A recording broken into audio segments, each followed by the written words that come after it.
Welcome back, guys. Will Robinson here from Robinson's Auto. Today in the shop we have a 2010 Ford Flex. The customer complaint is that he had it to the dealership for an oil leak. First time around they couldn't locate where the leak was coming from. Then he brought it back and they traced it down to behind the alternator. They say there's a plug or some kind of spot in the block that the oil is leaking from. Engine runs great. It's got plenty of power. Good oil pressure. Everything's great about this car. It's relatively new. Should still be under warranty. However, his mileage exempts the warranty. Get this, they told him that it needs an engine in order to repair this oil leak. So he reached out and he asked, "Can I have you confirm the situation?" I said, "Most definitely." I said, "I would like to take a look at this oil leak that they're saying can't be fixed." So I'm going to take you guys in there. We're going to see what's going on. And even if it's a temporary solution to save this guy $8,000 for 6 months, a year, 2 days, who knows? Maybe we can make a permanent fix on this vehicle and he could have many years left in it, is what I'm hoping for. So we're going to have to get behind that alternator, see what's going on. Maybe there's more to the situation that I don't know. I'm just having trouble believing it myself until I get in there. So let's go. This is a 3.5. I can almost see where the oil leak's coming from and a spotted reference that they were talking about. However, in order for me to gain access and to get you guys down in there to see what's going on, I have to remove the alternator. I'm not going to take you through every step.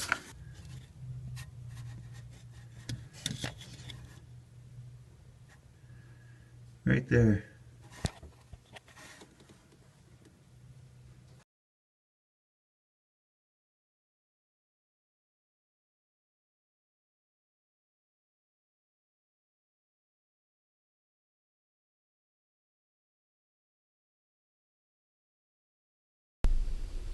So the other day he calls me up, telling me his check engine light came on and it overheated.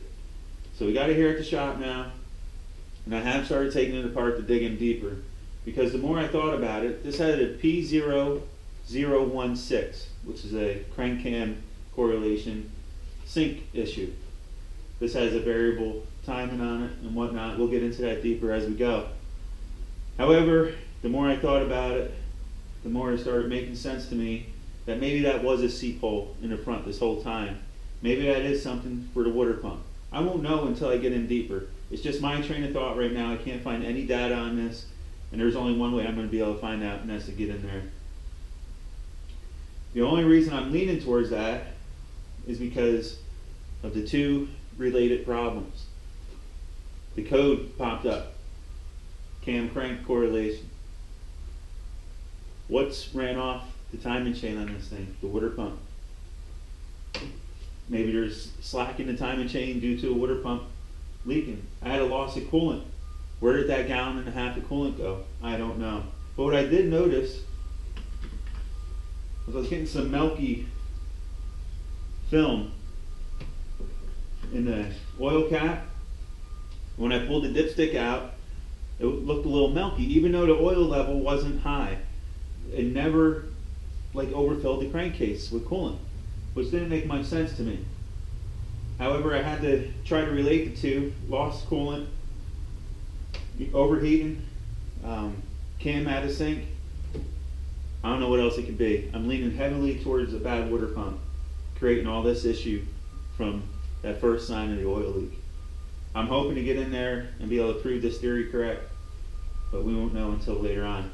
I have started pulling this apart, but I want to throw this together because I want to get some information out there for you guys, because I can't find nothing.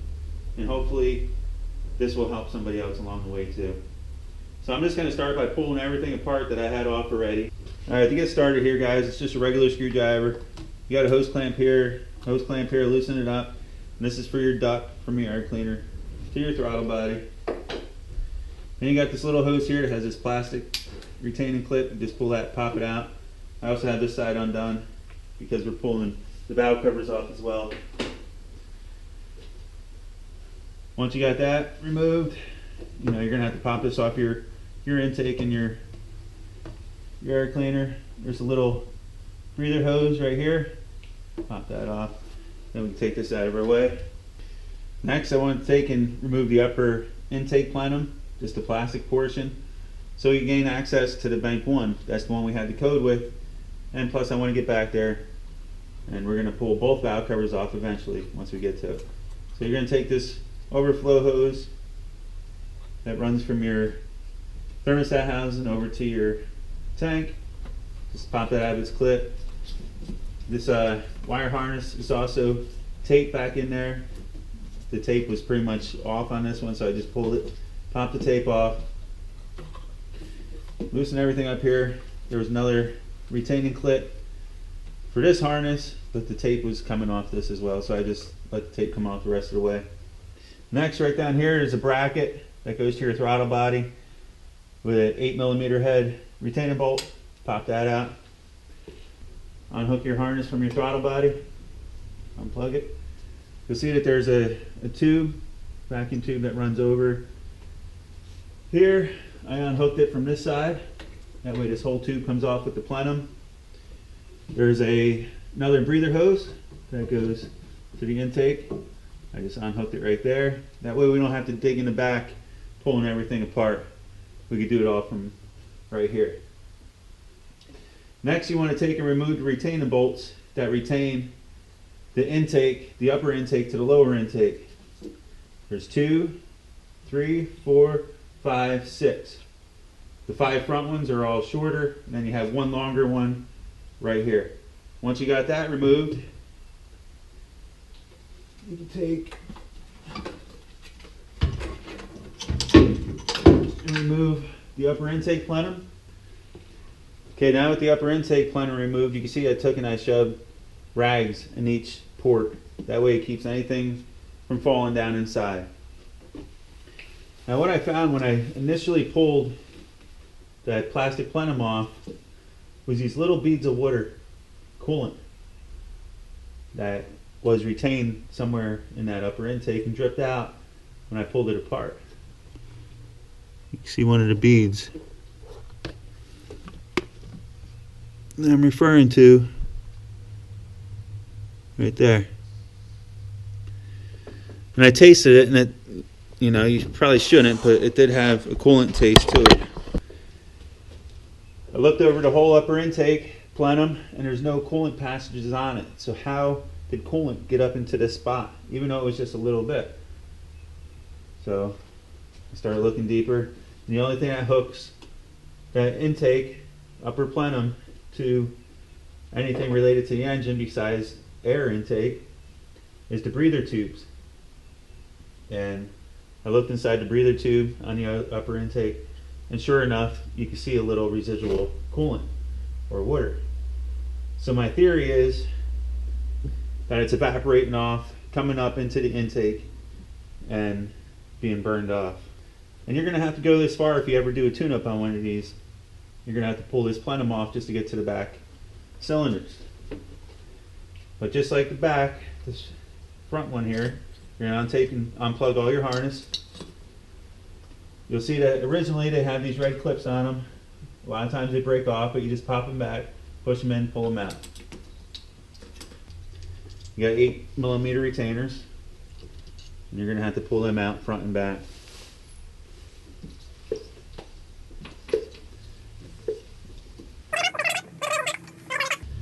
Then to open it up a little bit and give me some more space, I took and unplugged all my fuel injectors.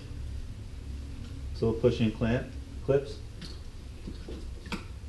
Unplug everything related to this harness so you can take and flip it over out of the way. Once I got that flipped out of the way, you'll see that there's these little plastic clips that you're going to have to pop off of the retaining bolts so you can move that harness. Pretty straightforward. Once you got the harness removed, then you can take and loosen up all your retaining bolts for your back valve cover. As you can see, I have already done.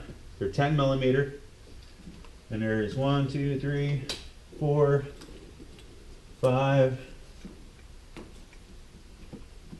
6, 7, 8, 9, I believe. And this back one has a retaining bracket. You're going to take the nut off it first. And then once I got the retaining bracket loose, I turned it up just like so. Same thing with the coil, these two coil wires, and the oxygen sensor wire. I unplugged that, as you already noticed, to get it out of the way. Once they're all removed, and you got all your retaining bolts loose, it takes a little bit because the rubber grommets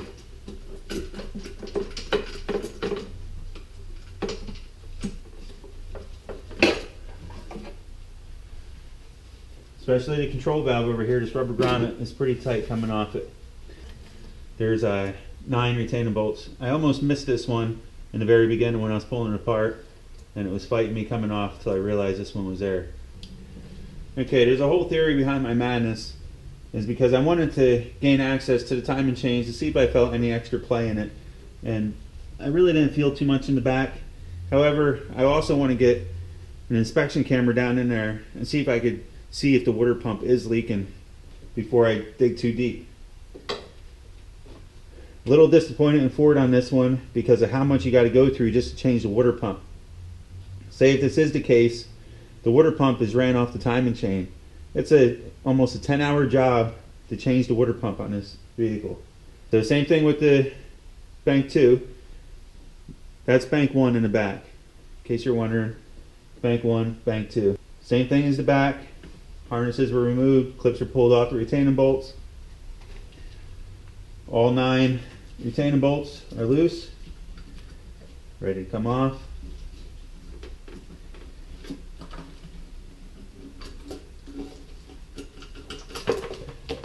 Now I usually don't mock stuff up like this, but the problem I was having with trying to find information on this, I figured it's worth a step back for you guys just to have this stuff out there. Okay, now we have everything exposed. You can see the milkiness in the oil that I was referring to. This oil was just changed. And I hope you can see how it has that milky appearance. But yet, it was still at the same level.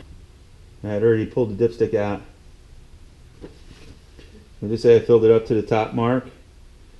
Even when it turned milky, it was still right around there. It wasn't very much higher, so it was kind of misleading. But like I said before, what I think was happening is that it's a very minimal leak in that water pump, and it's actually vaporizing off, getting sucked up into the intake and burning. And it's the only thing I could come up with right now until we get a little bit further. So now that we have the valve covers off, my main goal here is to get an inspection camera down there and see what we can see. Okay, right here is about as far as I had it before I decided to back up. And this is, I found some evidence here, and I'm going to present it now. As you see, I have a pressure cap that I fabricated up to install a regulator to add pressure to the coolant system. I didn't see anything around 20 psi and whatnot, so I just jacked it up to 30 psi, which could be a little dangerous, so I need you guys to be careful. And we're going to take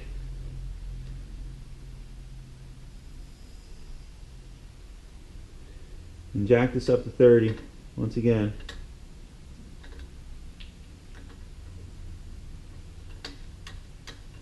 Can you turn the air hose off for me? It's the red one. Yeah. Okay. I'm going to take and jack this up to 30 psi. Now be careful when you do this, guys.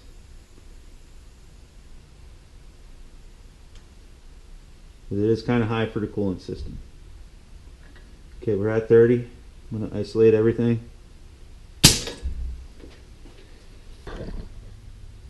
Alright, now what I want to do is get down in there with an inspection camera.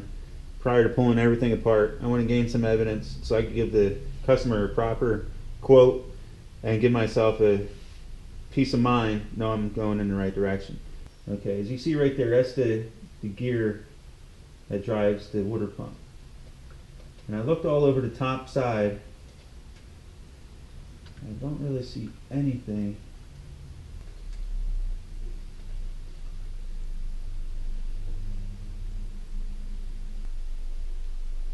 Right there. You see that bead of water just drip off? Now watch right here on top of that aluminum housing. You'll see a bead of water drop. It's a very minimal leak right there.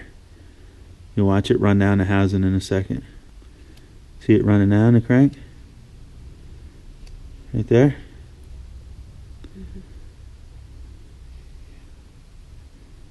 This one we capture right there. Another one just dripped. And it's coming from up high. The only thing above that is the water pump. So we just found our loss of coolant. And for me, that's enough evidence for me to go further, believing that the water pump may have some slack in it, means that it's leaking. Maybe the front bushing went bad in it, whatnot. It's a lot of tension. You're running the tension of this timing chain on that water pump. It's acting like an idler.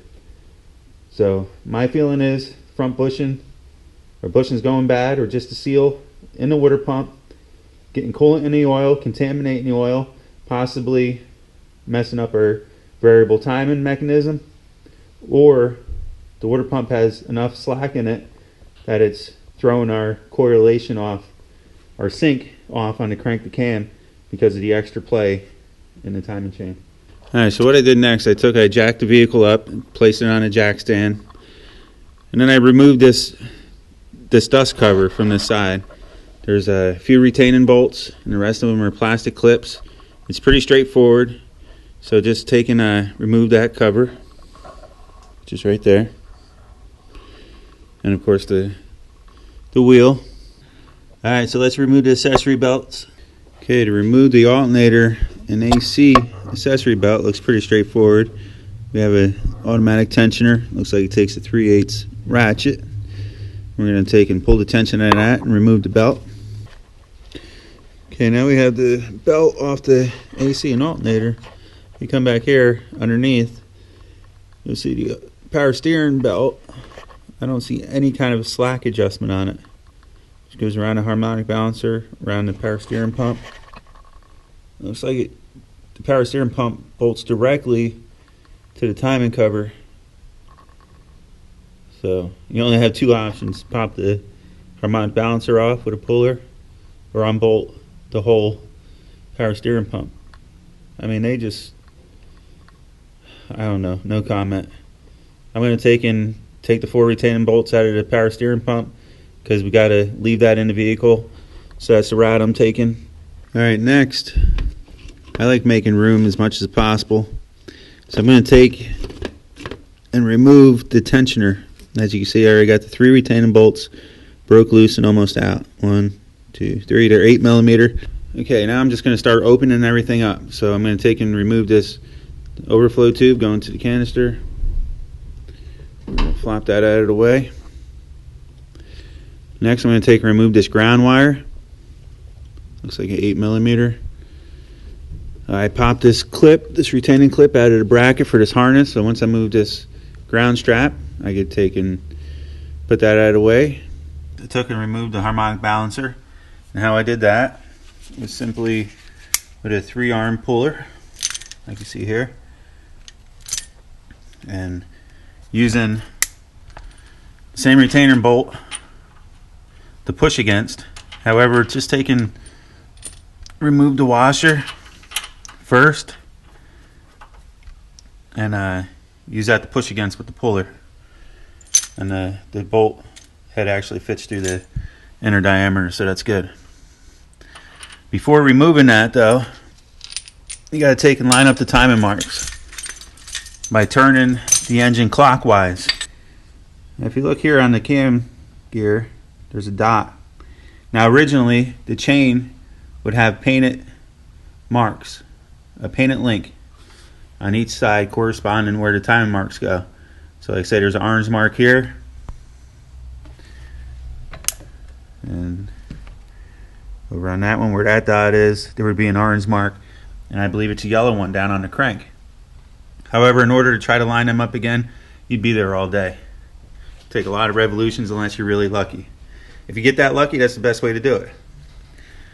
However, it's a one in many to get that right. However, another thing to note is that this notch would pretty much be right in line with that cap and the flats on the cams. See how they have these flats? They'll be just like that. And there's a tool that locks these cams in place when you remove the timing chain. I have yet to cross that path, so we'll deal with that when the time comes. But there you go, you can see it on the back side pretty well. So that's your timing marks lined up for now. Next, I came and I put a jack underneath the oil pan with a nice block of wood that crosses the oil pan evenly. Then I jacked it up, took the pressure off the top motor mount here, removed the retaining bolts. There's 3 of them on the body, and then there's 4 of them right here on the engine. And I got that removed. Now I'm going to take and remove this upper motor mount to give us room to start taking out our retaining bolts on our timing cover, the front engine cover. Okay, I got the motor mount removed. Everything's gave me a little bit of a hard time. There's a little retaining bracket here with 2 10mm retaining bolts. I removed them to give me enough room to pull it up and out of the way, but there is enough room to get that out. Next, I'm going to go down and remove this actual bracket from the front cover.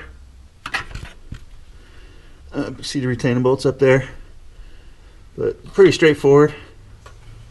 So I'll remove that and get right back to you. Okay, so took and I removed that motor mount bracket, as you can see. Then I proceeded on to removing all the retaining bolts around the perimeter. I think I counted like 22 of them, not counting the ones that hold the mount in. So I'll correct that if I'm wrong. And at this point, you want to try to be as clean as possible. You want to be as clean as possible this whole way because you are working on the internal part of the engine. So if you see some debris or something and whatnot that's going to fall in, just knock it out of the way. We're going to clean everything as good as we can once we get it apart. However, we want to try to prevent as much as possible. Now I'm going to remove it and let you know how it comes out. That motor mount, I thought I was going to have to move the motor around to get that out. However, I was able to, once I got all the bolts loose, 2 of them were shorter, they came out. The other 2 stayed in the mount, but I was able to get the mount up and out with no problem. I was able to get it out through the top after popping it all loose. One thing I might do different when I put it together is drain the power steering reservoir and remove that supply hose because that did get in my way. So you can see the coolant dripping out the bottom of the water pump. Hopefully you can see it there.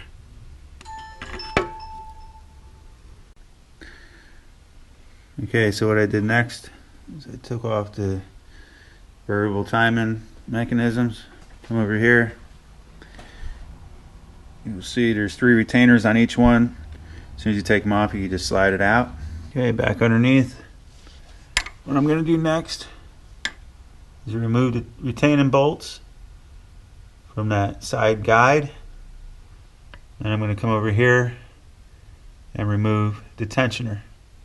Okay, so here's that one guide removed. Just the 2 8mm socket head retainer bolts. Here's the tensioner, 2 retaining bolts as well. Once you get that removed, you can take and slide off the guide that the tensioner is pushing on, and then the timing chain will just be draping at that point. Just undrape it off of the sprockets. And then we got the water pump here.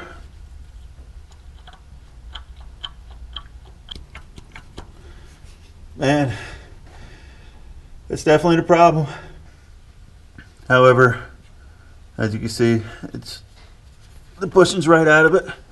That's why our timing's off on our far side, because that's the side that's going to take the tension out of it, and most likely why we're seeing the cam crank correlation, because I'll probably throw it off a good tooth enough to throw the code.